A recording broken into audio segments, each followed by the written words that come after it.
Hey, so this is the Drunkalogs, a podcast about addiction and recovery in which each guest shares their version of how it was, what happened, and how it is now, and then endures a half-hour Q&A at the hands of your host, Nick Morton. I first met my next guest when we were both climbing the Hollywood ladder in the early 90s, running with the same crowd of hypersocial, ambitious glitterati, where every party was a networking opportunity, and every networking opportunity, a party. We ended up both getting sober at about the same time, albeit in different ways and for different reasons. And while I am an adherent of a 12-step program, he has charted his own course. Still, I have been amazed as I have watched mostly on social media by the ways in which his own program mirrors my own. And we talk about that here. Won't you please welcome Jono Hart.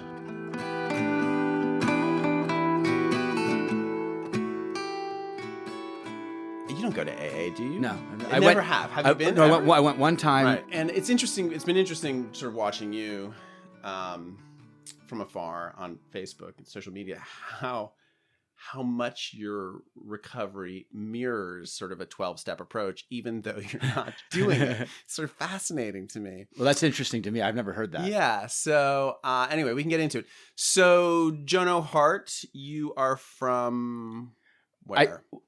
Born in San Francisco, but raised right. in Greenwich, Connecticut. Oh, yeah. I thought you were more on the East Coast. Yeah. So it's funny. The West Coast side of me is sort of like deeply rooted in my DNA, it feels like. Right. And so once I got out here, it felt like Right. a rebirth almost. And but you grew up in Greenwich. I grew up in Connecticut. I consider myself from Connecticut. Right. That's where I went to school all the way through high school in Connecticut. Where'd you go to high school? I went to Pomfret, boarding school. Right. So you went to boarding school. I went to boarding school. I know I fit I check all the boxes for white privilege. And so whatever. I mean, I know I grew up in Locust Valley, so Greenwich is very similar. At least it was. We had a back very then. similar parallel. Yeah.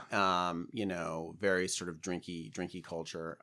I was joking to you like last weekend that like in Locust Valley, I was raised with this idea that like the only reason you ever did anything was I kept trying to turn this into like a stand-up joke. The only reason you ever did anything was to celebrate it with a drink. So like, it's like whatever, run a marathon so you can have a drink, or like go to the fucking moon so you can have a drink, Yeah. And was it like that out in Greenwich? Yeah. So we grew up in, I think it's a number of factors, but I think New England in that era, post coming out of the 70s, right? Really, it was early 80s, right? When I was a teenager. And there was a laissez-faire attitude that the adults had towards the kids, which was in one part was rooted in intense responsibility, right? Like let the kids be adults. Right.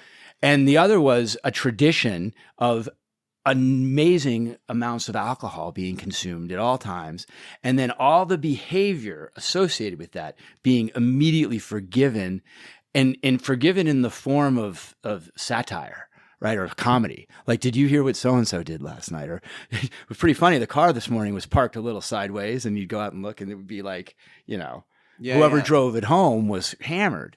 And that was more of a joke than we have to sit down and have an intervention. I mean, where the way I grew up, it was celebrated. That's what I mean. Yeah, right. I mean, it wasn't even like satirized. It was like, oh my God. And then, Mr. Bostwick, he wrapped the car around a tree. He walked away fine. Yeah. You're just like. No, didn't spill his drink. Yeah, totally. And like, I certainly didn't have the context to be like, wow, Mr. Bostwick's got a problem. Right. Like Not never at all. even occurred to me. I mean, it just was like, I want to be that guy. Yeah. Like I want to be the guy that everyone is like laughing about because he's, I guess because he's reckless. Yeah.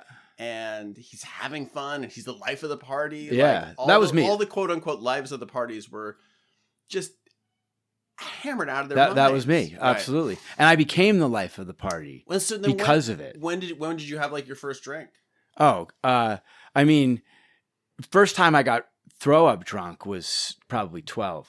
or 13. And what It was on a river rafting trip. Uh-huh. And the older kids thought, the older meaning they're 20s. I was the Right. youngest by probably 10 years. Right. So let's say I probably 12 might be a little young, but it was 12 or 13. Yeah. And so let's say they're all in their early 20s and they thought it was funny. And everyone was just like, not a big deal. Let them have a beer. Yeah. And then, all it took back then was maybe 3. Right. And then, that got me sick. And then Right. I was like, I had my first hangover. And had it on the water and on a boat, and it was miserable. But to our point, everybody around the campfire the next day, I was a hero. Right. For they all heard me. It's a camp, so they heard me throwing up, and Right. they ha ha. Right. And it was very much a rite of passage moment, not sure. son, we need to talk about what happened. This is a dangerous road that you've now Right. set foot on. Yeah, and this is how it ends. Yeah, now. you're in think about all the things, like I'm in the wilderness, I'm next to a raging river, all the horrible things that could have happened to a drunk young teenager. Right. And all anyone wanted to do was, in fact, I was so into fishing at the time that I put a fishing line out every night before bed and wedged the pole between some rocks. And so I woke up the next morning, the pole was bent over. I was all excited. I pulled it up and they had attached a can of beer to the end of it. And so, God, that's amazing. But it was very much then and all throughout Greenwich and growing up and boarding school, certainly, these were badges of honor that you were awarded if you went bigger and, crazier than anyone else. Right. As long as it was in the context of fun. Yeah. No one can. Yeah, right? Like, you had to be nice about it. Yeah, you couldn't be an asshole. And it's funny. I was going to say you couldn't get in trouble with the law. But even once you were in trouble with the law, everyone was like, nah, this is a drag, Yeah, and that's really changed, because back in our day, when we got in trouble with the law, those officers lived in our towns. Totally. Right? So they would sometimes kind of drive me home. Yeah, right. Or they knew who the family was, or you could say 2 sentences like, so-and-so, you see their badge, you know who their kids or their nephews or nieces were. And that would usually just be, the Hart kids are throwing snowballs at cars again, and they shouldn't have thrown them at the school bus. Yeah. But now you got guys that live not in your towns, Right. and they come in and they don't like it. Right. So it's a little harder, I think, on kids now. And so you go off to boarding school. Do you party in boarding school? Oh yeah, boarding school is really. It's an interesting experiment. You're taking these very young kids, and at the time, the supervision was nil. And my first day on whatever it is, 15, and they show us Fast Times at Ridgemont High at the school, at this conference. Right. Imagine I was so excited. I was like, I wasn't allowed to see that movie, right? And I'm whoa, and very quickly fell into a drinking culture, right? That was all about shots of vodka, and how many, and it was, kids were getting kicked out all the time for drinking, right? But it was very much part of our culture, If you got busted, were you automatically kicked out? No, you had one chance. You had one chance. Yeah, I think that may have changed in these later days, but yeah, one chance. Yeah. Yeah, so we got one chance, and I never got caught drinking at the school and everyone was pretty smart about it. Right. But it was it was just really pervasive. And did you drink a lot in? We drank. Yeah, certainly junior and senior year. At the beginning, it was sort of like, you're so young. So am I going to get in trouble? Scared. You're still scared a little. But by junior and senior year, it was a full blown, cocktail hour at one time. And and there were guys who were like I'll never forget. My roommate sophomore year offered my father a White Russian when he came to. My father was like, "Can I get you something to drink? Perhaps a White Russian." And my dad was like, "Really?" It's like, "Oh yeah, I have everything you need." And it was like, "What, did your dad take the drink?" No, he didn't. He's not a big drinker, but he was absolutely impressed that he was offered a White Russian. And was your mom a drinker? No. How interesting. But my grandparents were. Oh, right. And my mom. And are they from Greenwich as well? No, they're out here. No, they're mostly, actually, most of my family is sort of New England, the Puritan, Yankees, swamp Yankees, right? Yeah, like Yankees that didn't update their house for 80 years, right? I remember those cabinets from the 1920s, but they didn't. That's what was always so interesting to me, is that my mother's parents drank to the point of they would be definitely deemed alcoholic, right? And to the point where it affected her so much that she wanted a different life for herself because of how much they drank. But then when we started, it was never anything other than what everyone was doing. Yeah. Huh. And I think I look at the way I'm raising my children, and I'm just more available to them Yeah. than my parents were to me. And I don't think that's out of love or anything. It's just, I think parenting was just different back then. Yeah. I think also our parents were younger. That's a really good point. Part of my parents were I used to do this joke in stand up where I'd say, when I was a kid, my parents were 20-year-olds living in New York City, or as I like to say, alcoholics, because there is no way to live in New York as a 20-year-old if you're not partying your face off. And absolutely, who's, just because they were parents, and, I think that they were it's a joke, but they were young, and they were out, they had very intense social lives back then. Yeah. So no, it was very much by the time we had kids, we had kind of explored a lot of absolutely what drugs and alcohol could offer us. Absolutely. Whereas we grew up in the ice storm. Right? Totally. Totally. Yeah. With all of its blessings and curses. And I think that's probably a part of what, this competition, or not competition, but the reward of being someone who went for it and went big the night before and all that, that factored into my not seeing a path out. Right? Completely. You're almost ridiculed for the fact that you want to take a different route. Still my father will never forgive me. It's one of my favorite things you ever, I think that was one of the great moments. That's when, so obviously with social media, right? We can follow each other, and you had this joke about your father and you not drinking. Yeah. That it was very early in your stand. And I'll never forget, I was laughing so hard because I'm and we have an interesting parallel, right? Because of geography and everything and timing. Yeah. And I was that was exactly the reaction that you would get from your inner circle. Yeah. And no, and I remember I when I decided to stop drinking, even my closest friends, I remember being at a party on the beach in Santa Monica, and someone asking me if I wanted to drink, and I was like, "No, I'm done." And they were like, "Done tonight?" And I'm like, "No, I'm done forever." Yeah. And it was the look of betrayal, and sadness, on their face, I had shot their dog or something. But. Anyway, so you go to college? Where do you? I go to Wheaton. I go to Wheaton College, which is an all-women's college. I was in the first male class. No way. So that was. So I as far as we can tell, and I tried to make sure this was historically factual. I brought the first keg onto campus in the 150 years. That's amazing.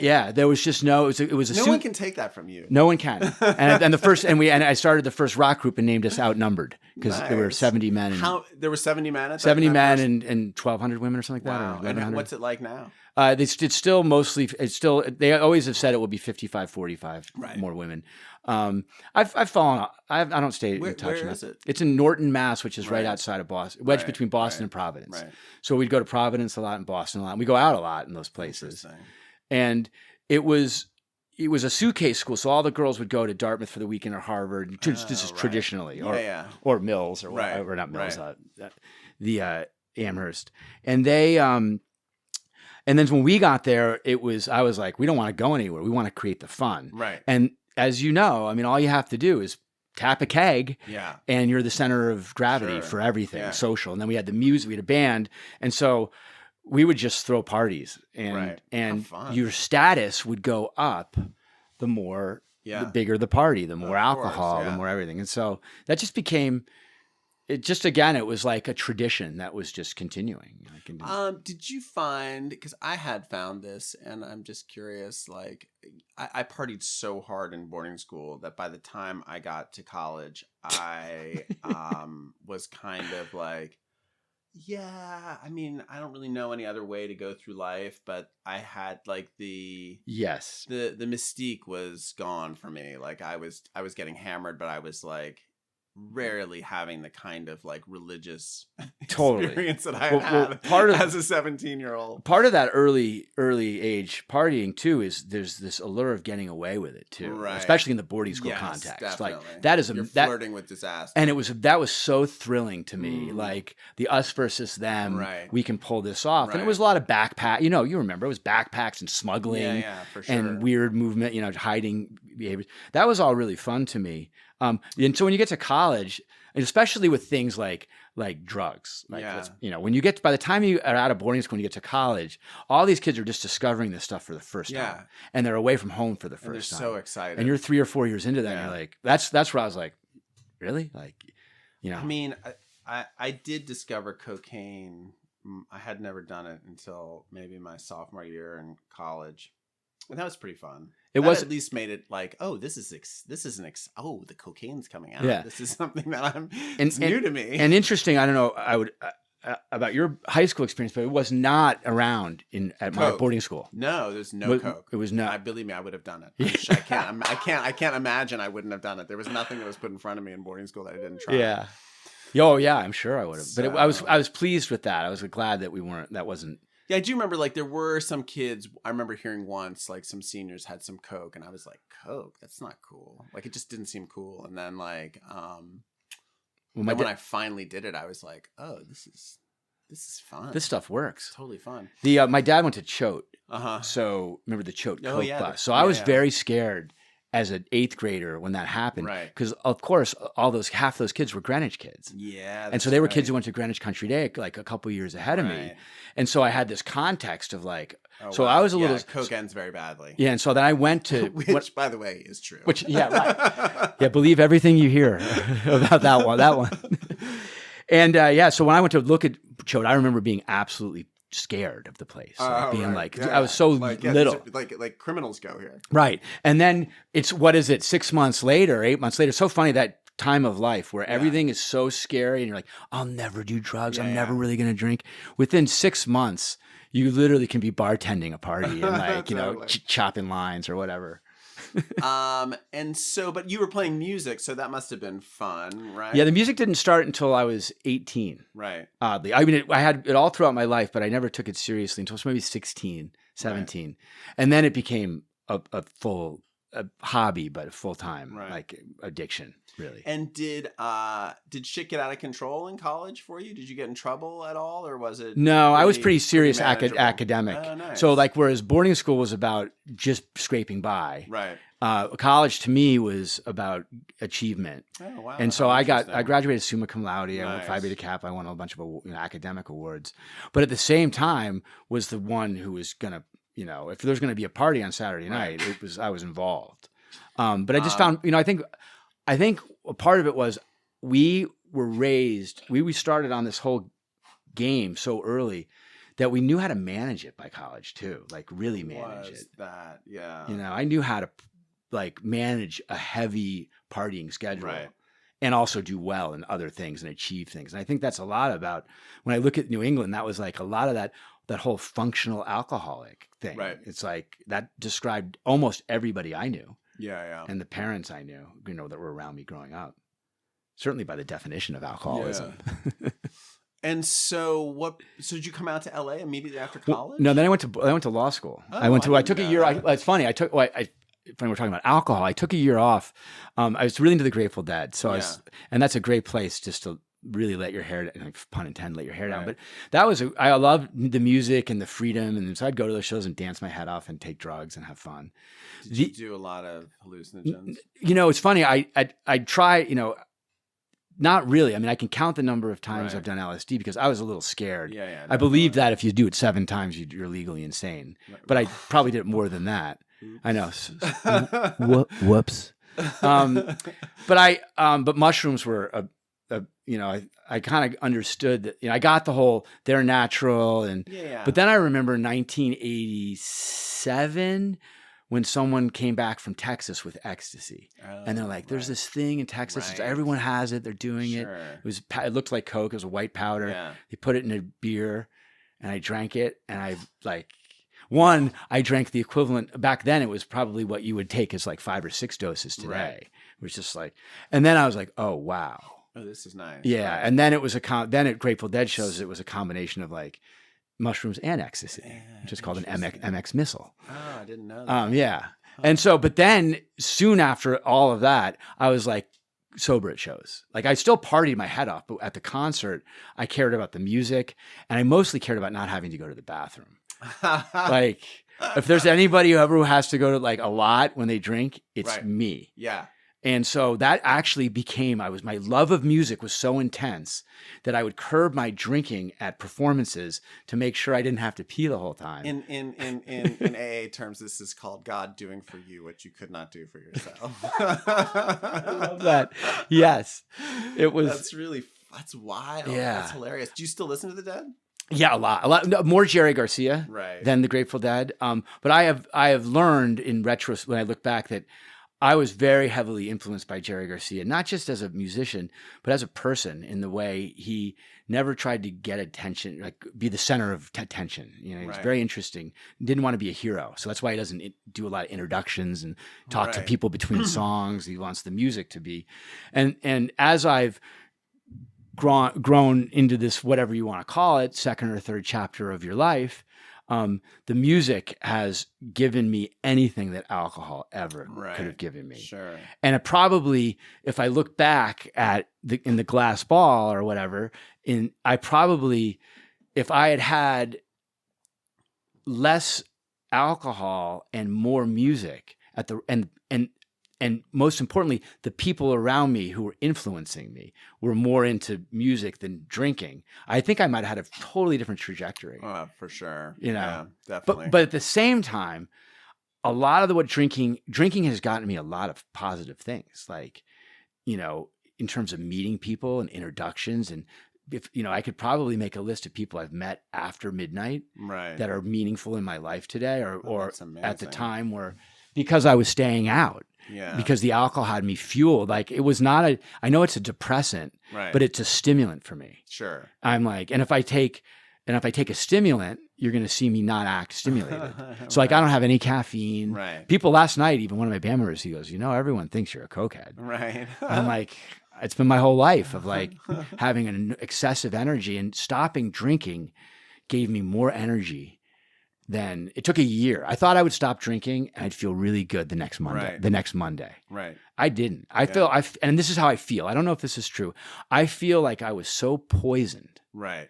That it took over a year for my body to detoxify. Yeah, that's interesting. You know, I don't know if that's true, but it just felt like it.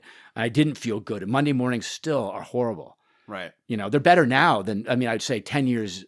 It probably took 10 years for Monday mornings to become like celebrated moments, and not like, I don't know why. So you go to Lost, so you follow the Dead around. Are you on tour with them? So I toured a little bit throughout that summer, and my parents were like, uh-oh. And so like, what are you going to do? And I announced I'm taking a year off. I'm not going to go right to college. Right. And so I come home from whatever I'm doing, and there's 9 Madison Square Garden shows coming up. Right. And my parents. So this is 91. This is 92. This is 92. There's 9 garden shows coming up. And my parents are like late August. And so like, you know, everyone's going to either go to school. And so they're like, what are you thinking? And I said, well, there's 9 garden shows coming up.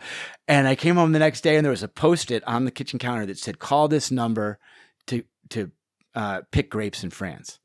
And I was like, So I called them. So they urged me to something out. They said, you're going to do something. Right. And so I was like, okay, I don't want to get in a fight with my parents. So I call the number, and long story short, I end up going to France, to the Vendange, to pick grapes at a chateau, and which is only supposed to be for 3 weeks. And then I was going to Eurail around, you know, very traditional.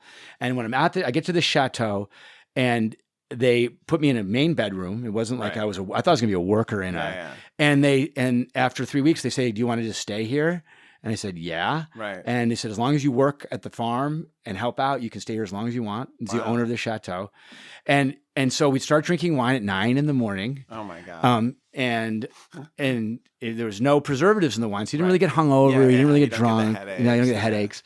And I was 17 and like, oh, wow. Like suddenly you're Ernest Hemingway. Yeah, it was pretty exciting. That's amazing. And so, so there was just, again, reinforcement that alcohol is the center of everything in the world. And certainly wine in France is so celebrated. So that just fueled more, you know. And then I ended up later in life, this is just jumping ahead many years, the first website I started was a wine website that sold wine called Wine Cellar. Right. With a C. Right. And so I had to taste wine, and I'd get cases sent to me in cases. And I don't believe in spitting the wine out. No, like, definitely that's not. what's a sin, right? Yeah. So on top of all this, trying to raise a family and get everything going, I have this wine business. I have built into my DNA that stopping drinking isn't an option, right. and I'm looking down at the future of like, I just don't see any other way, and I feel horrible because, as you know, when you mix 2 different wines, like it's a bad idea. Right. So I'm tasting 4 different wines a night, only having a glass of each, but 4 glasses of wine, and just the hangovers were like just horrible.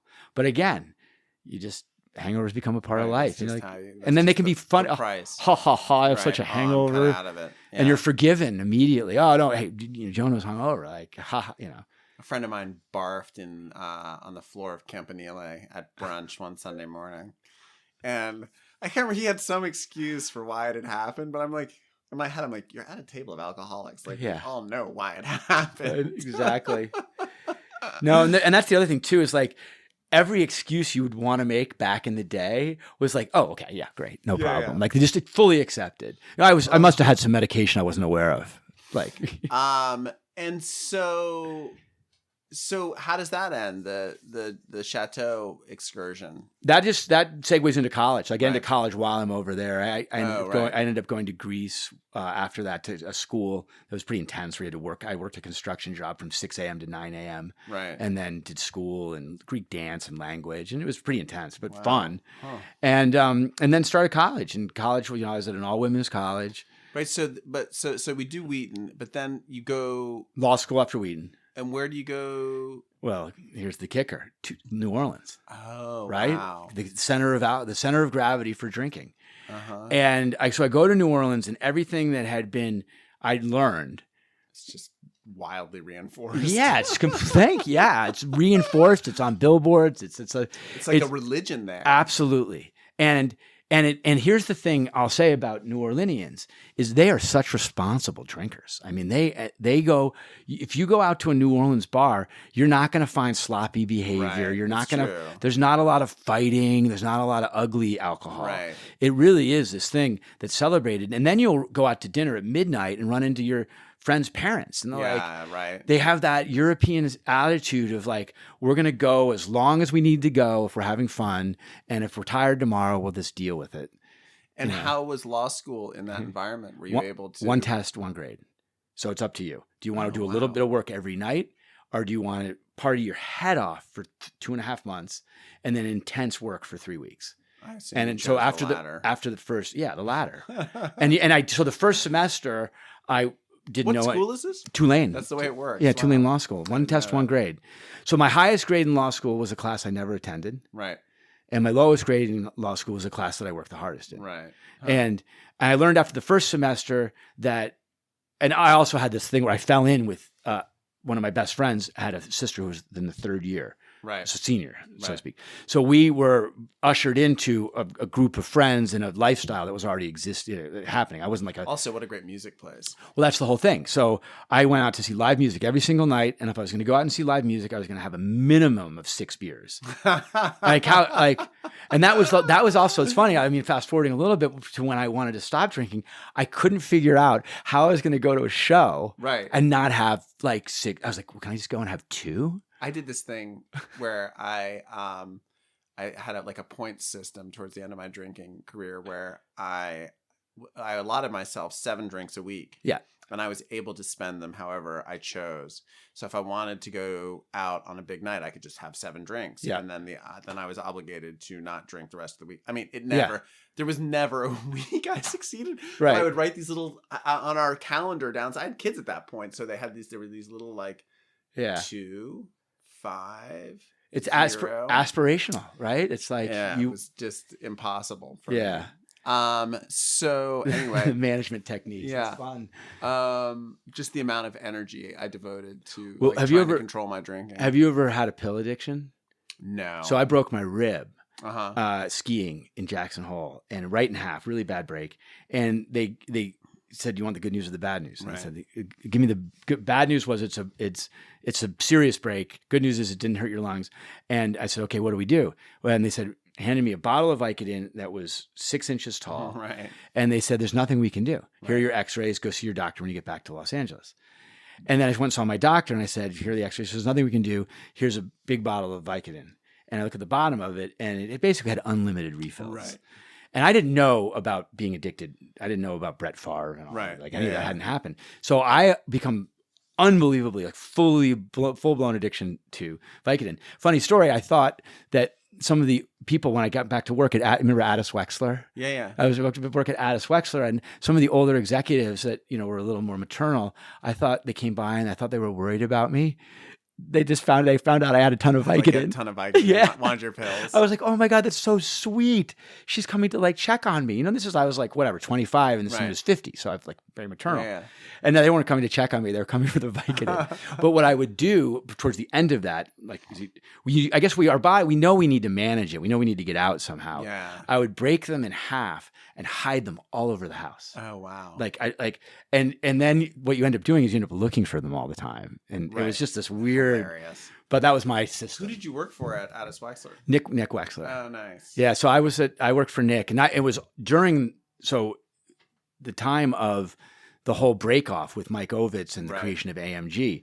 So I was Nick's assistant, and this other friend of mine, Brian, was Keith's assistant. Brian Wills. Oh, you know Brian. Oh, of course. Yeah, you know Brian. Yeah, Brian. Great guy. Yeah. And so Wills and I were at the center of gravity for that. And one day really do need to write a book. Right. Yeah. With Stephanie Davis, who went.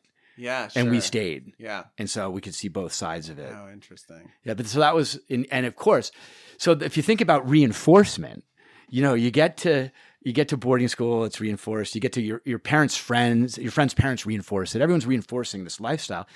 You get to Addis Wexler, they're not only reinforcing, they're reinforcing everything. Like everything goes. I'll never forget, we had a company meeting. I won't say which executive said this, but it was the head of the company and it wasn't Nick. Right. He said, and he had a funny way of talking, Do the math, guys. Yeah, do the math. You can figure it out. And I had a great respect for what he said. Okay, we're having a huge party this weekend, and I don't want anyone doing drugs until 1 a.m. Amazing. And it was a company party for Mike DeLuca. Right. Huge event. It was a wonderful, and I was in charge of, Nick was in charge of throwing the parties, so I was in charge of throwing the parties, right. Which I love. I love throwing parties. I'm good at throwing parties. Good at it, yeah.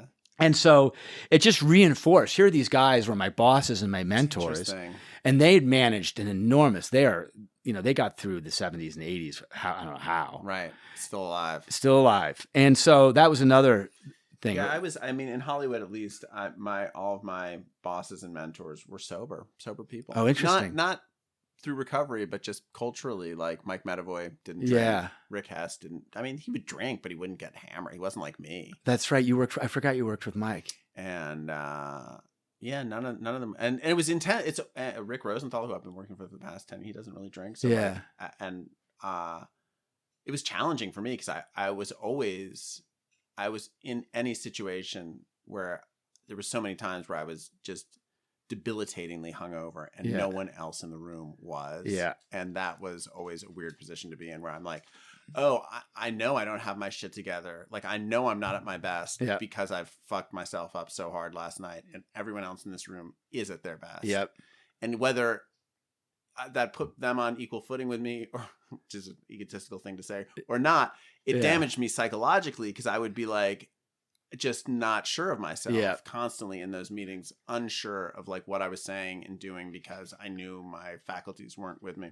So anyway, you graduate from Tulane and you decide to come to LA. Drive straight to LA, stop in Boulder. And you're planning on getting involved in the I'm business? already have a job at a company called iMark Entertainment, right? Which was CBS's syndication arm, right? So I had How did you work that out? Just out of curiosity. My next door neighbor growing up, the guy's lawns I mowed, ended up starting that company. Oh, and so he was like he's one of those like an ad sales guy kind of for TV, and then just worked his way up the TV world, and then started this company and sold it to CBS. And your plan, as having now invested a substantial amount of money in your education, is to come fritter it away here in Hollywood? Yeah, come to. Well, it's funny. My first step was it was business affairs, right? So I felt like, okay, law degree, business affairs. I'm going. But then at iMark is business affairs job? Yeah, I started business affairs. And then I very soon realized that the action was at agencies, management companies, production companies. Right. And syndication was cool, but it was like Martha Stewart syndication. And which is great, but it wasn't sexy and young and hip. Exactly.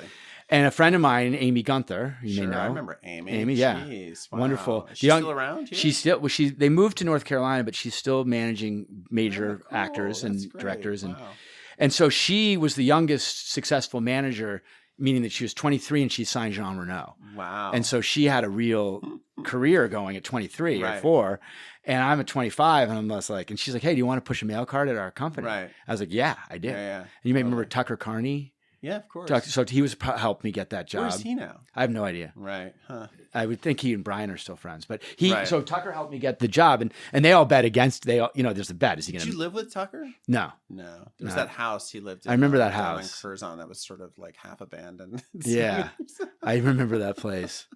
Anyway, so I fell in there, and it was. And that must have been about when we met. That would have been exactly when we met. Yeah. So that was to me the golden. When I started at Addis, the first year was at iMark Entertainment. It was really fun. But then when I got to Addis Wexler, I was like, okay, game on. Yeah. We got a first look deal with New Line it was New Line. We had Harvey was in everybody's pocket, and that's another podcast. Yeah. Because there was a lot of very sad stuff going on around. When I look back, we were at the center of a lot of the things that just played out. Yeah, sure. But as you remember back then, Hollywood was still a crazy place. Yeah. There was still, if you look at New Line Entertainment, I loved it. So we were partnered with New Line and had the same sort of ethos and bosses. The bosses all went on private yachts all summer together around the Mediterranean. Yeah. Bob and whoever those guys were. And they all partied so hard. I mean, and they celebrated. They also, the thing too, they celebrated drugs more than alcohol. Yeah. Because alcohol with clients and stuff, it's a bad look. Yeah. But if you're just quiet and you're on drugs, you're not going to make a scene. No one cares. And then I assume at some point you leave Addis Wexler? Yeah. How did that work? I left Addis Wexler. I left Addis Wexler we had made a movie called Requiem for a Dream. Oh, sure. Nick produced that with Darren Aronofsky. The company that financed that called 1,000 Words. Right. They hired me.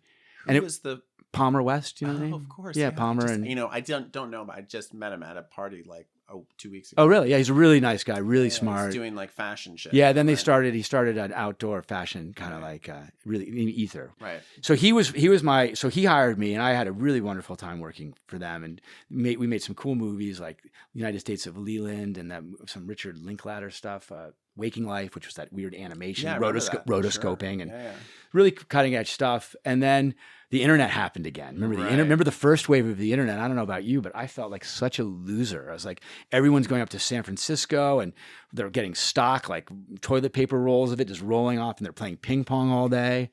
I don't know. I mean, I understand what you're saying, but I did feel like some of the dumbest people I knew were making a lot of money, and I was like, this cannot be sustainable. I was too wrapped up in I think I made a mistake. I didn't even think about the sustainability. So when it crashed in whatever that was, 97, 98, I can't remember. I just thought it had attracted too many dopey people. You're absolutely right.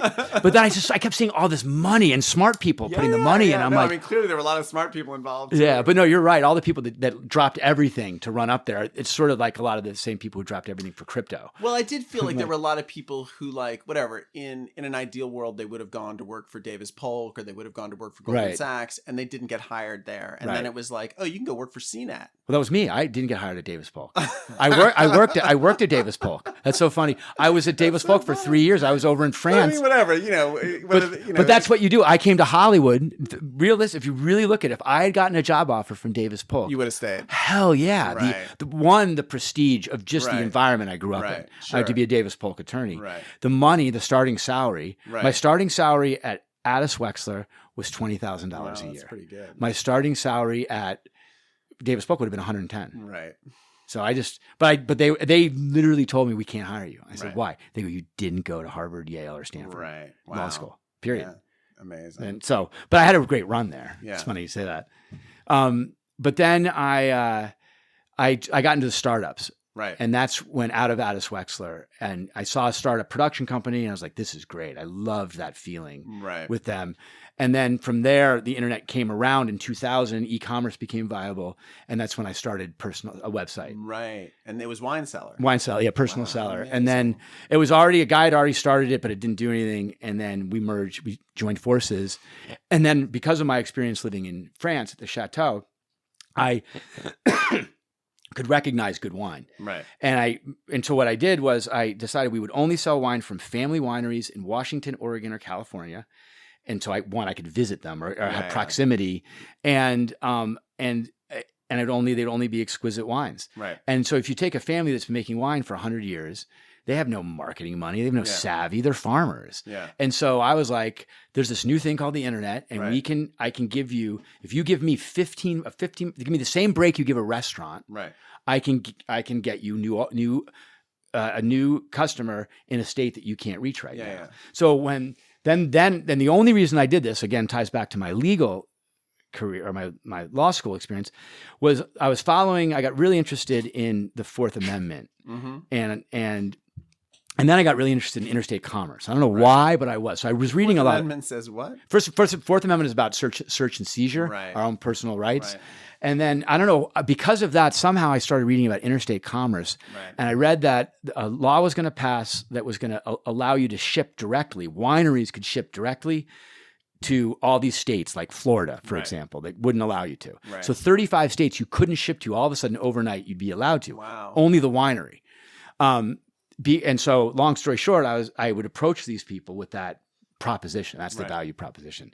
And most of them didn't have email addresses. Wow. It was all early internet. Right. And it was wonderful. I had a lot of fun, but I drank an enormous amount of wine. Huh. And I think a lot of that led into me quitting drinking, because I was doing it in a professional capacity in my home, almost kind of like, I have to get drunk tonight. Yeah. And it was like, How long did that go on for? a couple of years probably. Right. Yeah. And what happened with that business? We sold it to another company called Luxury Link, which was Right. high-end travel. Right. And I went with it, and I stayed with that company for a while. And then from there, I went to another startup called Buddy Media. Mm-hmm. Buddy Media sold to Salesforce for $880 million Wow. 6 months after I left. Oh, that sucks. I did okay, but I mean, it would have been Yeah. it's very different when you stay for an exit Yeah, sure. versus leaving early. But that's when I had met Dave Stewart. Oh, right. And another partner, and another partner, I had started a software development company, Mm-hmm.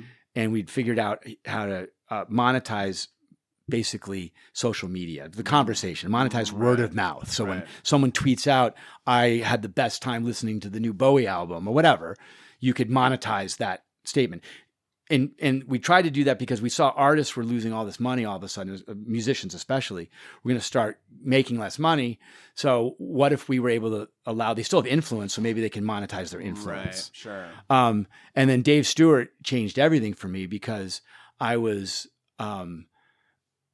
he approached me about tech, and he asked if he basically joined our company. Right. Became a part of the company, and then all I wanted to do was be a part of his company. Right. Yeah, those are some of the best relationships. But I couldn't ask. Work out that way. Yeah. I couldn't ask, and so he would always say, "If you want to work the rest of the day, I come over for a meeting. If you want to stay the rest of the day and work at my office, Right. but you can." And it's like this amazing idea factory, Right. people bustling around, and I would just stay, and I learned more from sitting in his office, Right. probably about everything, life. Yeah. But I'd quit drinking by then. So when did you quit drinking? 2010, right? No, 2010. And were you still selling wine at that point? Or Yeah. You were still in the wine business. It was just ending. The wine business was winding down. Right. And I didn't want to tell them I was not going to drink anymore.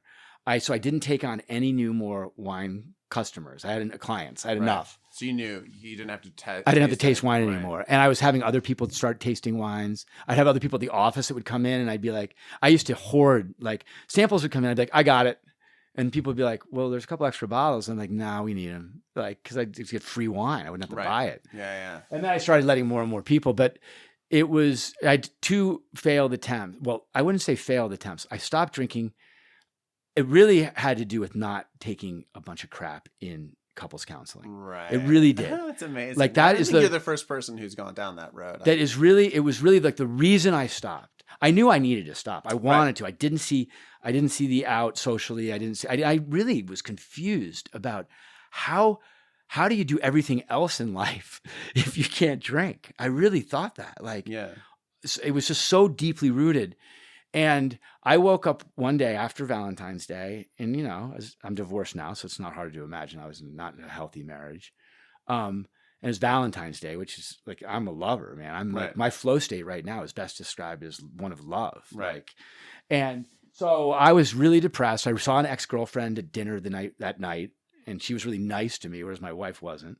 And so I woke up the next morning like, I'm going to change everything that I have the control to change. Right. As you said, I lost some weight. I weighed 45 pounds more than I weigh right now. And I wore it all in my face, and I looked and gut, and I looked, fat. It's like those East Coast tennis players are amazing tennis players. They've got these athletic legs. They're hugely fat up top, And so I didn't like the way I looked. I didn't like the way my life had gone from one of outdoors and surfing and mountain biking to just fully parenting all the time, which is okay, but I had no balance. Yeah. My balance was parenting and partying. Right. But I really wanted to have power in the relationship.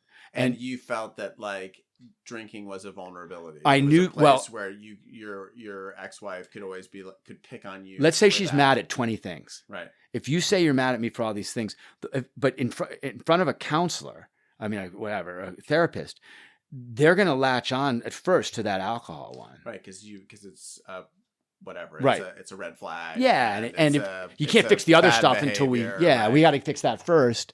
And it's also low hanging fruit. Yeah. And it's you can prove that I didn't change that behavior, right? Because it's all about changing behavior. When you go to these things, it's all about your behavior's not working for me, my behavior's, how do we change behaviors? Right. And none of the things I was saying were being honored. Like, I want to have more sex. I want to have more. I want more intimacy. Whatever it is, nothing. And so I was like, okay, if I play the chess game and meet you, I'll move my chess piece. So 6 months in, I'd be like, 1 month, didn't drink. 2 months, I'd hold my arms up. 3 months, and I'd get no reaction. I'd get no. And here was your therapist supportive? Yeah, they're like, good for you. But they're supportive in the good for you. But then our therapist was her therapist. Right, sure. So it had been her therapist first. And I learned, so I'm new to therapy. I learned that doesn't work. Yeah. Like the fix was in from the beginning. Yeah. But so 6 months in, I raised my arms, 6 months, no drinking and no reaction. And I don't notice anything in my life at that time improving. Right. Because it's all through the lens of how can this change my relationship, or at least give me. And so I start drinking again, but having a few beers. And then that doesn't work, right? Because it's just easy to latch onto. You went out and drank, drinking again, and she's like, you need to stop going out and drinking at concerts. That's a big problem. You come home at 3 a.m. You're drunk. I was like, well, I'm not going to stop going to concerts. Right. So maybe I'm going to have to stop drinking. Like, holy shit. Oh yeah, it's the worst thing. Like, and so then I took another stab. Then it was probably 3 more months, and then this Valentine's Day thing. And I was like, all right, fuck it. I'm just going to I'm going to put every bit of energy I have in to the things I have control over. So that's diet. And then also with that, what you drink and exercise. And I woke up on the 15th and I stopped. I said, I'm never going to drink alcohol again. I said, I'm going to exercise every day for 1 hour. And to do that, I would stop on the way home from work at the gym and do an hour on the elliptical. Didn't tell anybody. Right. And I lost 20 pounds in 40 days. I lost a half a pound a day. Wow. And then I started getting a lot of attention. Right. Like, not like physical attention, but it's like, oh, wow, you look great. You look great. Yeah, Look what's different. going on? Had my teeth whitened. Right. It's like, what's different about you? Yeah. And I was like, this is kind of funny. But then I started having all these ancillary benefits start raining down on me. Right. That had nothing to do with my relationship, that had nothing to do with power play or bettering my position so I could win an argument. I just started having fulfillment. Like, my heart was being more full. My side of me that's compassionate was becoming more alive, as senses. And I really started finding a balance that I didn't have. And it took 10 years of working. Right. It's not a simple thing ever. That's the thing about And I probably cheated along the way too, where I'd like have a massive bong hit or something, right? Sure. I have no drugs at all, like meaning like no pills anymore. Right. Occasionally I'll take something to help me sleep if I'm really in trouble, Right. Sure. like an Ambien. But even then, like the next day, I'm like, why did I have that? That was Like, a bad choice. it's how, you know, It makes you feel like shit. so I don't really do that anymore.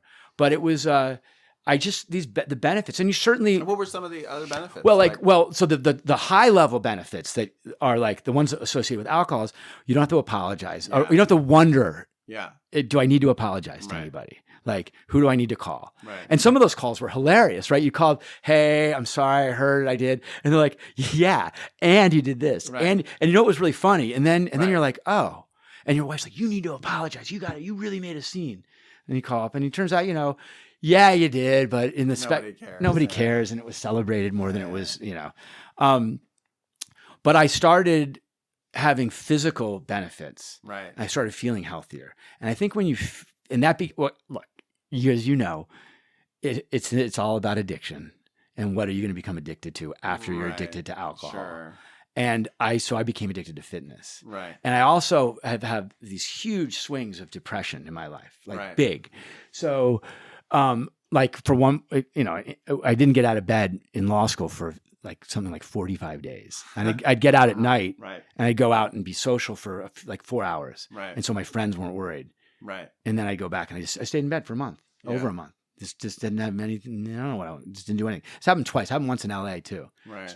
And then I get out of these through physical exertion, like the hardest physical exertion you could do. Right. And when I combined, and then I get out of it. I get out of my funk. And it would be weeks of like intense. I'm going to run from my house up to Runyon Canyon and back. And I'd be I'd be a mess, but I get through it, and then I'd keep fighting, and then all of a sudden I'd get into shape and I'd find sort of some balance again. And then when I combined that without having alcohol, I felt like I had a superpower. I felt a clarity. I felt healthy. And when you don't feel when you're hungover, what's the first thing you do? You eat the worst possible. When you don't feel good about yourself, and that's an easy example, but when you don't feel good about yourself, you're also doing all these other harmful things all the time because you're kind of like, I don't matter, or my body doesn't matter. So that's what I felt like. All of a sudden I realized I was kind of doing a lot of harmful things, a lot of harmful behaviors. I wasn't eating right. I wasn't exercising anymore. And then my personal relationships, so many of them were centered around alcohol, booze, and a booze culture, right? We have these wonderful friends in our lives, and we share a lot of them, you and I. And I look, and I'm just like, one, I don't know how you do it.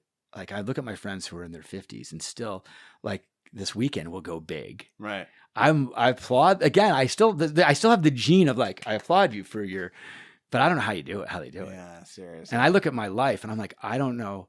I think I don't know if I would be dead, but I would be a really sad person if I had stayed on the trajectory, because I think I was getting close to the point with alcohol where I wasn't in control. I do feel like, I wasn't in control because I would drink too much, right? Yeah. So I wasn't, but I always felt like I was aware what was going on. And I'd be like drinking, I would take a lot of crap about drinking, so I would sneak drinks. Right. So you're like, I'm going to have a glass of wine at dinner, but then you're cooking and then you have this alternate glass going, so you're not being monitored. Yeah. But I was so hyper aware I was doing that I thought I was getting away with it. Like, oh no, you're doing that. Right. And that's when I realized also, I was like, okay, I definitely have a real problem. Right. Because like hiding the Vicodin, I was putting the drinks all over. So I'm not having a whole drink here. I'm having a half a drink in front of you. Yeah. And then I'm having a half a drink in front of you. Right. But you and I are going to do it. We're going to do a shot together. So no one really is that worried. But at the end of the night, I'm just like, conked out. Despite giving up the booze, your marriage still falls apart. Is that like... Well, yeah, right. Were you tempted to drink during that period? Well, one of the things I acknowledged immediately was, thank gosh that I'm not drinking right now. Right. Like, that would have been the easiest thing to do in the moment. And it would have been forgiven by my community because that's what they do. Blame you. And especially like you take the tragedy of divorce out of it. People my community was already forgiving of using alcohol to mourn. Yeah. Sure. And then have this great tragedy happen in your life. Everyone would have forgiven my behavior. I would have gone out and just been a mess. So I really felt lucky Right. that I was prepared for that. Right. And then, but sorry, to the tempted thing, I've never once been tempted. I've never once. I went to, you probably know Tom Carver. Yeah. Great guy. I went to his wedding 3 months after the stopping drinking. Right.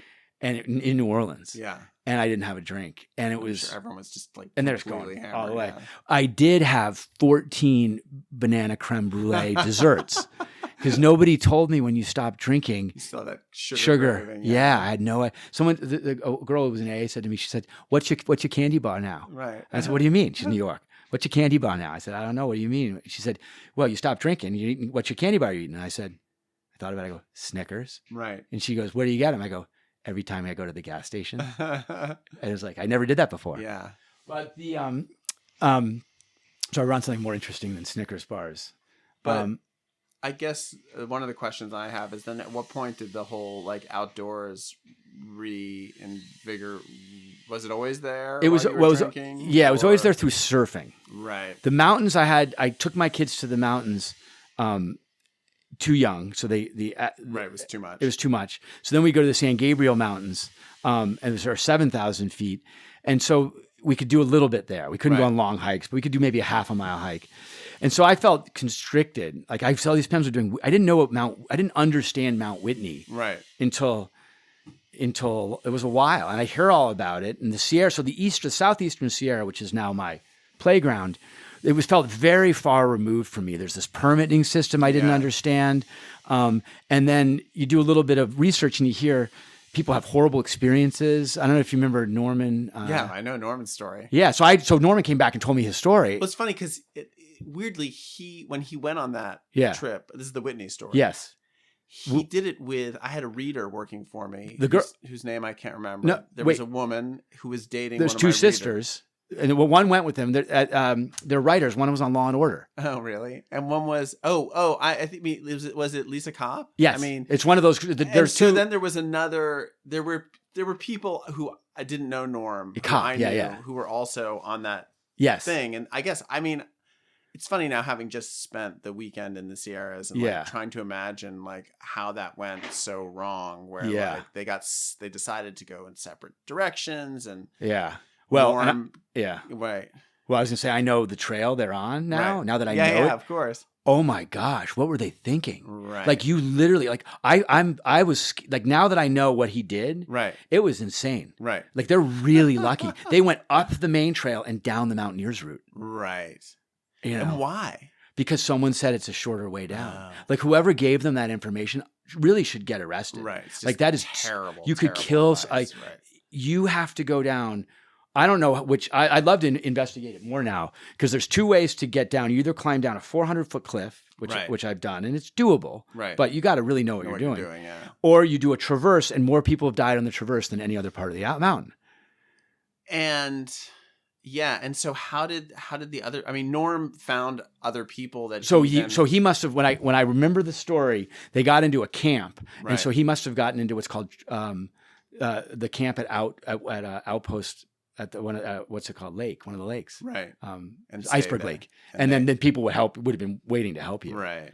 And they would have, I mean, everyone's really sympathetic on the mountain, but sure. But so that whole world, so I was scared. That story scared me. I was like, and then I started. I forget when my son was 12, and I just felt like they needed to do something in the summer, so I put him into it was called Lasting Adventures in Yosemite. It's backpacking, 2 weeks of backpacking. And I went and started investigating the permit system. Like I went, you had to go pick them up at places. So I went to the office and I said, how do you get a permit? And she literally wrote down Cottonwood Lakes. Right. So here are the places you're going. I go, Onion Valley. Right. I still have the piece of paper. That's amazing. And so then I went and did the research, and then I figured out how to get walk-up permits. Right. And then if you're driving up to 395, there's a Comfort Inn in Lone Pine, and next to the Comfort Inn is actually the place where you pick up the ranger station, right? So I was like, oh wow, and I was all into hack, like I can hack this, right? So I would go and I'd stay at the at the whatever Quality Inn with my kids. They were so young I couldn't leave them in the hotel. Right. So at 4 a.m, I'd put them in their car seats or whatever. One had a car seat, one didn't at that time. And I'd get them to fall back asleep. And then I'd drive the car like around the corner and wait in line to be the first one let in to the permit place to get in line for the walk-up permit. Right. So I started doing that that would have been, so if he's 12, that would have been 2015. Right. Around then. Wow. That's Yeah. intense. And they didn't have any online system at that point. No. How did that work? There was an online system, but you had to physically pick up the permit. Pick it up, right. And then it was the pandemic that fixed the system. Oh, that's amazing. Well, 2 things fixed the system. They hired Booz Allen to set up recreation.gov. Right. And then the pandemic forced them into a hands-free. Right, so you've got to print your own. So permit. and that works wonderfully well now. Yeah. And it saves you a huge amount of time. For sure. Crazy. I don't think I could have handled the other way. It was miserable. I barely made it through this way. So then I felt like when that happened, I was like, oh, I have the keys now. Right. Someone gave me the keys to someone's house for the weekend. Right. I can go whenever I want. And I feel, and I have, and all these other things, my lifestyle now is all about this. And my lifestyle, that part of that change was I'm only going to put things in my body that are going to benefit me. It was sort of like my mantra. We've been at this for a while, and there was something I was curious to talk to you about because I feel like I understand the shape of the story here. But I've been following you on Facebook for a long time, and I've been amazed that you've managed to get sober and stay sober without the help of the 12 steps of Alcoholics Anonymous. Does anyone ever told you what the 12 steps are? No. Okay, I'm going to tell you what they are. So this may not work as a listening experiment, but I think it's just whatever. No, let's see. I'm not prepared. I have done I barely know what they are. Okay, this is step good. 1. We admitted we were powerless over alcohol, that our lives had become unmanageable. Yeah, so you did that for clearly. sure. This is something I don't know if you've done. Came to believe that a power greater than ourselves could restore us to sanity. Yeah, I call it the universe, but yeah, for sure. The universe. Made a decision to turn our will and our lives over to the care of God as we understood him. That's the power greater than ourselves. Yeah. I would say less of the turning over part. I don't necessarily buy. It's funny because for me, and this is something I've wrestled with in AA, like initially the power I turned my will over to was AA. Yeah. I was like, oh, I'm just going to do what they tell me. Yeah. And then as I got deeper in I have a sponsor who was like discussing his higher power, and he explained to me that like there's so much chaos in his life that he couldn't possibly be responsible for the good things or the bad things that happened to him. And I was like, oh, I relate to that. Like I just show up, I do my thing, but like God controls the outcome, whatever you want to call it. That's the universe, like the insanity, and like that. That gives me a lot of relief because I don't feel like I have to grip the wheel that tight. Like not because now here's where I fall apart. Like not because I'm going to be taken care of, but because the effort is futile. There's no point to it. Yeah, and that's maybe a more Zen approach. Like there's no like my striving isn't necessarily going to change the outcome, so I'm going to. Trust. It's not that I'm going to stop striving, but I'm just going to accept the results because the results are not in my power. Yeah, I would say I've become more. It's funny if you look at my Instagram, I follow more people that you would call preachers today than ever. Step 4: made a searching and fearless moral inventory of ourselves. Yeah, that came at the time of other big life events. Right, they all kind of merge, but yeah, for sure. So, I mean, in AA, basically the way that works is like you make a list of like the resentments you have and your character defects, and it's humiliating. And I probably didn't do it with that kind of specificity, but yeah. And admitted to God, ourselves, and to another human being the exact nature of our wrongs. And so then you actually go over that list with your sponsor. The exact nature of our wrongs. So it's like you make the list and then you share the list, essentially. Yeah, no, I haven't done that. Then we're entirely ready to have God remove all these defects of characters, which is an interesting thing because, like, you know, there are some things that, like, I have not been ready for God to remove as defects, you know? Yeah. It's like sometimes when I'm so fucking angry, I'm like, I mean, there have been times when I'm so angry, I'm like, I just don't want to be this angry anymore. But also where I'm like, I'm not ready to forgive anyone. Yeah. Like, No, I get that for sure. Made a list of all persons we had harmed and became willing to make amends to them all. No. And didn't. But it's interesting though. You did like. It's so funny when we were talking about like the day after and how you call people and apologize. For sure. It sort of reminded me of the amends process, which yes. Whatever. I didn't do that many amends because I didn't steal money. I didn't cause that much havoc except really in amongst the people most closest to me. Right. And I made amends. I do daily. I do living amends. Like, That's right. I try to be more present in my more of service. That's how I do it. Was through service to my family. Then made amends to such people wherever possible, except when to do so would injure them or others. Step 10, continue to take personal inventory, and when we were wrong, promptly admitted it. 11, sought through prayer and meditation to improve our conscious contact with God as we understood Him, praying only for knowledge of Him. That's the big one. Power to carry that out. Yeah, meditation. Do you meditate? Well, so that's what the wilderness is for me. That's the natural world is where, so I have to move to meditate. I can't sit. Right. It's hard for me, I should say. It's hard for me to sit and meditate. So for me, like I was saying, when you got to Cottonwood Lakes and you saw that big first field with the single track trail that goes through it, that's my zen, okay, I can focus.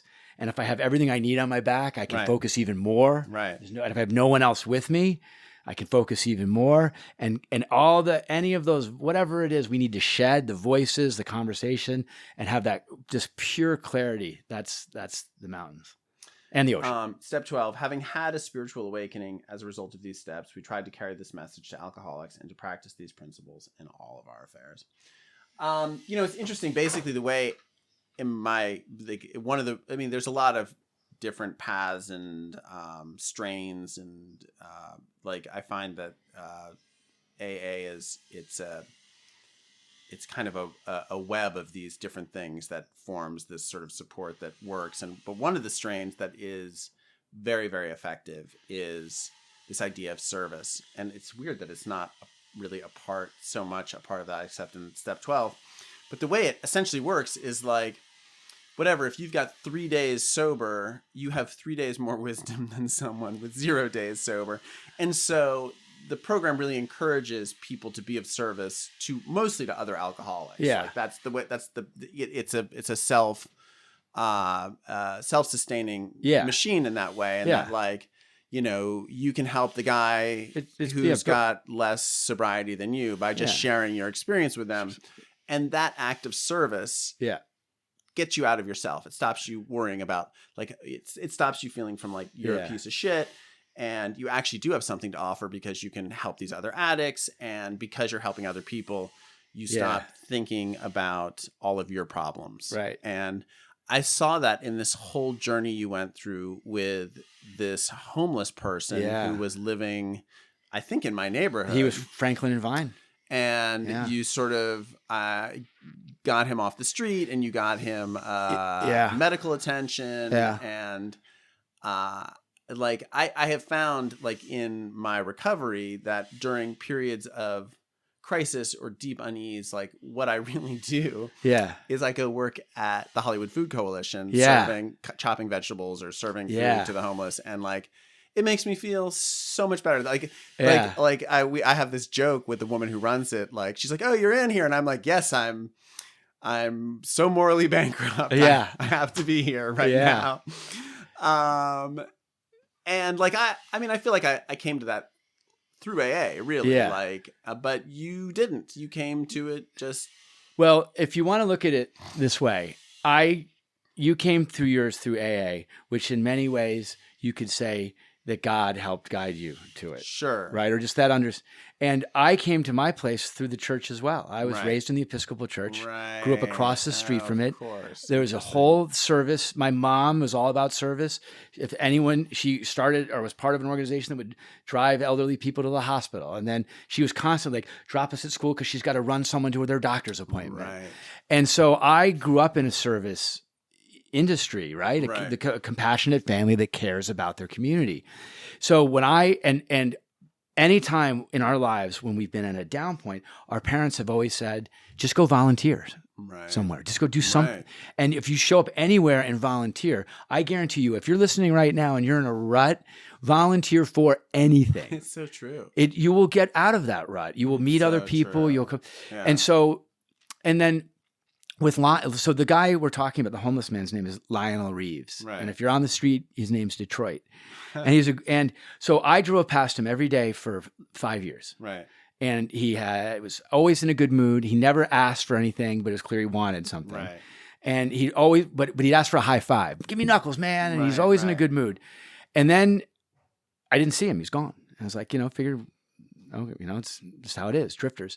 Then he was back on the same street corner, whatever it was, later, maybe a year, 6 months, and he had no legs and was in a wheelchair. Wow. And so my first thing was like, whoa, wait a second. We live in a world where you can be homeless, have your both legs amputated above the knee, and then be put back on the street. I'm like, I don't understand. I don't want to live in that world. Yeah. And two, how is it possible?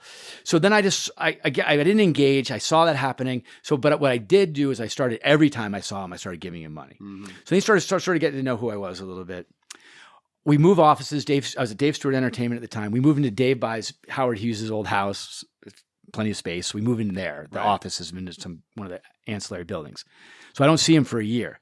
Then Paul Allen buys the Redberry Hotel with Dave. Yeah. And I'm back on this corner of Hollywood and Vine and building the H Club, right? The hospital club in LA. And so I'm coming now, I'm same commute to go to Dave Stewart Entertainment I'm doing to get to the H Club. And I drive past him again. And there's like, oh, there's the same guy. But now it's gone from an electric wheelchair to a push wheelchair.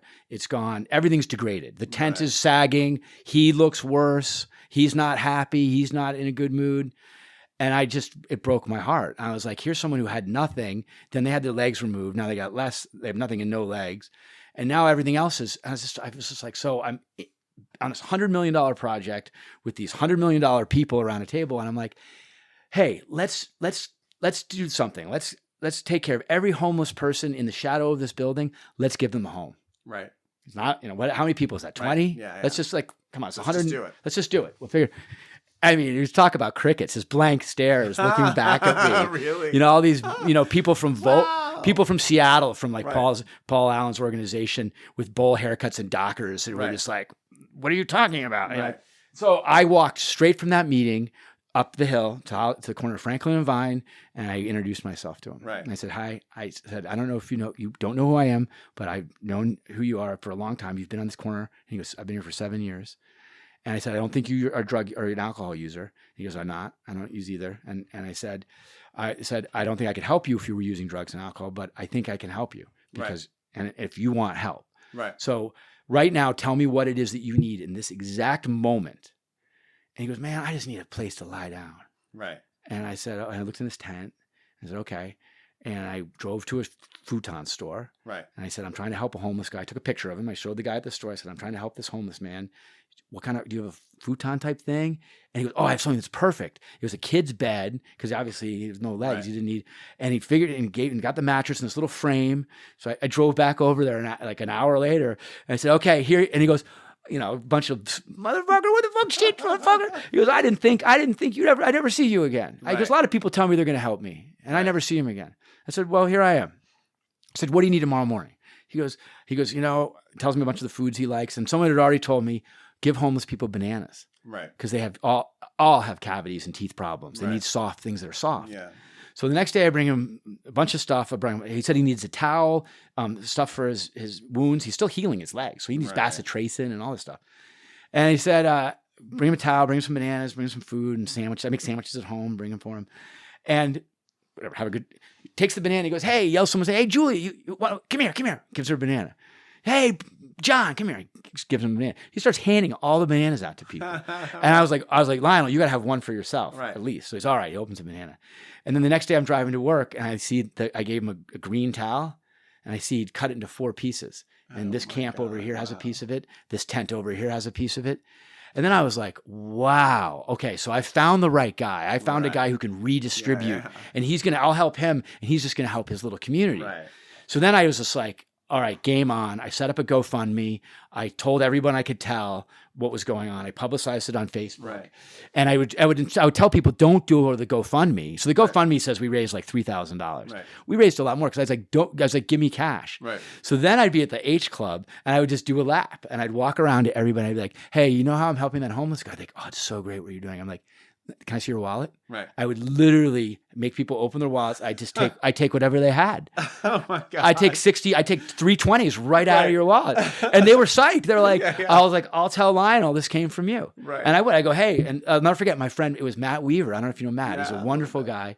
Matt said, when he first heard about it, he's the one who gave me the idea. He opened his wallet out. He took everything he had in it. Right. He just handed it to me. Right. He goes, give that to him. I was like, all right. I said, hey, my friend Matt Weaver gave me all this money to give you. Right. And he's like, oh, man, you tell Matt thanks. And then I realized this is like, emptying your wallet for a guy who's got no legs on the side of the road, it wasn't a hard sell. Yeah. But back to service, it was so fulfilling to do that. And he made it hard on me. I'd go to help him and he was gone. Yeah. And they say, oh, an ambulance came and got him last night.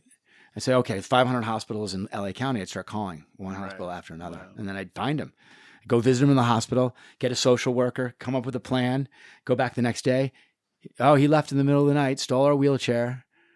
And then I'd go find him somewhere else, get him back to his tent, get him set up again. And it went on and on, still going on. And we got him a voucher. Where is he now? He has a voucher. He's living in a motel. Right. We're hoping, it's a bad situation still, but it's better. But we did, so long story short, we got him off the streets before COVID. We got him into housing. We got him a voucher. I'm not alone in that. A lot of people helped. Sure. The Hollywood Center for Homelessness is an incredible organization. Nice. Attached to a church there in Hollywood. And so what I did in service, when you start working and volunteering and doing things, then you all of a sudden you see a different world. It's like, where's Waldo? And you see that sea of people, and all of a sudden Waldo's everywhere. There's lots of Waldos out, right? There's lots of people. And those are the people I'm attracted to.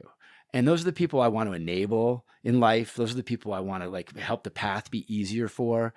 And so I just start doing that wherever I can. And whenever I see it, also, and there's there's a side of me that's angry, right? I'm mad that the world is so hard for people. And it wasn't hard for me. It wasn't hard for you, It was hard for me, but in a very different in a different way. But you know what I mean? Like not in the way, not in the side of the road with no legs hard. That's what I mean.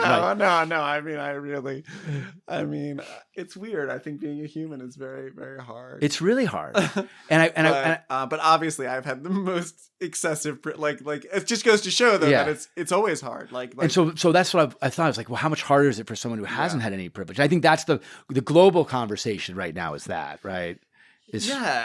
Definitely. Human dignity.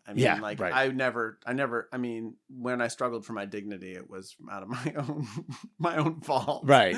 There was never, I definitely never wanted for, food or a house over a roof over my head or anything that I really wanted to try and do. No, I know what you mean. But it's interesting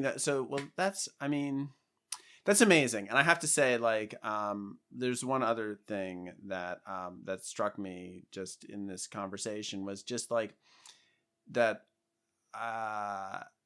the sort of the leap of logic and imagination that people like you and I have to take to believe that there is a life without alcohol. Yeah. Because I think that that was something I really just didn't believe. I just didn't believe it. Yeah. And it didn't make any sense to everything I had learned.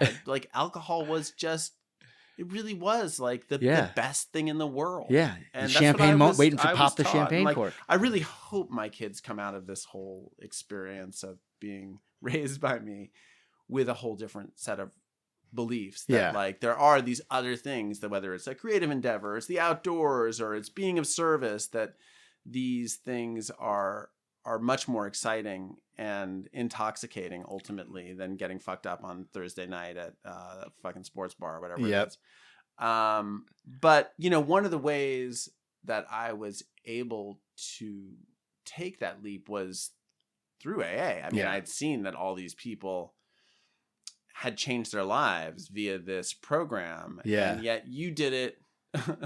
I had the same, it. but it all boils down to faith. I mean, you have to have faith, and you got to, I just had to believe that so many other people were finding the right path. And I guess there's another side to the story that I should tell. So James Fry wrote a book. He was at the time he wrote that book, Million Little Pieces. At the time I was as close to him as anyone. Right. I mean, we were really close friends. I wouldn't say best friends, but we were doing a lot of things together, spending a lot of time just for the two of us. And so he read from that book at my rehearsal dinner. Right. And I was not sober at the time, and he was. Right. And he did it without AA. Right. And that book is very much about not AA. And he sort of speaks against AA, which I don't at all. I think AA is a fantastic organization. And when I went to the one AA meeting I went to, I thought it was great. Yeah. I was really into it. I was mostly into seeing what it was really giving people. I mean, it really gives this foundation of support and I probably could have used that, because I probably would have stopped drinking earlier if I believed that you could. Right. Like I just didn't think like you said, it was so ingrained in everything, and there's all this true peer pressure around it. Oh, definitely. But it's generational peer pressure. It's not like keg college peer pressure. It's like just societal. Too. Yeah. It's like, I mean, I'd sit down with good friends and say whatever, even before I'd gotten sober, but just when I was like trying to control my drinking, and like it's dinner time and I'd be like, what do you want to drink? I'm like, oh, I'm just gonna have water. And they'd be like, really? Yeah. I'd be like, come on, don't make this harder on me. Like, why are you making this harder for me? Like, I know. Like, you think I want to say that? Yeah. And it's what did that remind me of? Something oh God. But anyway, I mean, whatever. The long and short of it is like, I mean, I made it to the other side. You made it to the other side. Yeah. Thank fucking God. Yeah. It's like, I mean, I just, as you say, I look at the people we know and who are still like drinking and using, and I just mystified by how they do it. But. Yeah. And also, with children, that's the other thing too. If you're listening to this and you want to stop drinking and you have children, like, you can say, do it for them. Yes, that's true. But do it to be more present for them. Like, when you're more present, that's the number one thing. People say, well, what are your parenting and your and not drinking? It's the ability to be present. Right. It's such a gift to your children. And if you can be present and then ebb and flow with what they're rising and falling with, and be aware of that. You can't if you're masking everything with drugs and alcohol. You can't be present. And you can be physically present, but that's not what your children need. Yeah. They need that emotional presence. And so I think that was a big part of it too. When I realized I was always like, quote unquote, no one had ever made fun of, no one had ever said I wasn't super dad before. Right. But I became like as you know, your superpower now is not drinking. Right. Yeah. Or understanding the not drinking. Well, and it is interesting. I do think that like I've started to say this more and more, but like being a parent is the single most important experience of my life, without a doubt. I mean, for sure. It's just like I just don't. I see the world completely differently because I'm a parent. And also, and then you're a parent who's now in service as part of your lifestyle. Yeah. And being in service to your family, and that helps. It also helps to put all that drudgery in terms of service. Yes. Like, I need to show up. I need to sit here and I need to listen to this like blithering insanity from my children, because that's the job. Yeah, and that's what they need. That's what they need. Yeah. No, and it's so for me, it's given me, not drinking has given me, again, I say it's like a superpower of being able to go through life with balance. Right. And that's my kids, I say the word balance so much, they call it the B word in my family. Not the B word again, Dad. That's interesting. Because it's with anything. It really is. It comes down to balance. And alcohol does not afford balance. It doesn't allow, there's very little balancing. Many ways I applaud the people who can just have one drink, but at the same time, I was drinking something different. Yeah, I was never interested in one drink. No, I would say quite often I would rather have no drinks than one drink. Absolutely. Yeah. Well, Jono, thank you so much for coming in. This was really amazing. It was fascinating. This was fascinating and engaging, and have me back, please. But also, it's really neat to see you and your journey, and then see that there's all these parallels, and then to have the current parallel be the mountains. I know. And it's really exciting, So thanks for having me, and I look forward to the next time we do this. We'll be at 12,000 feet. That'll be interesting. Yeah.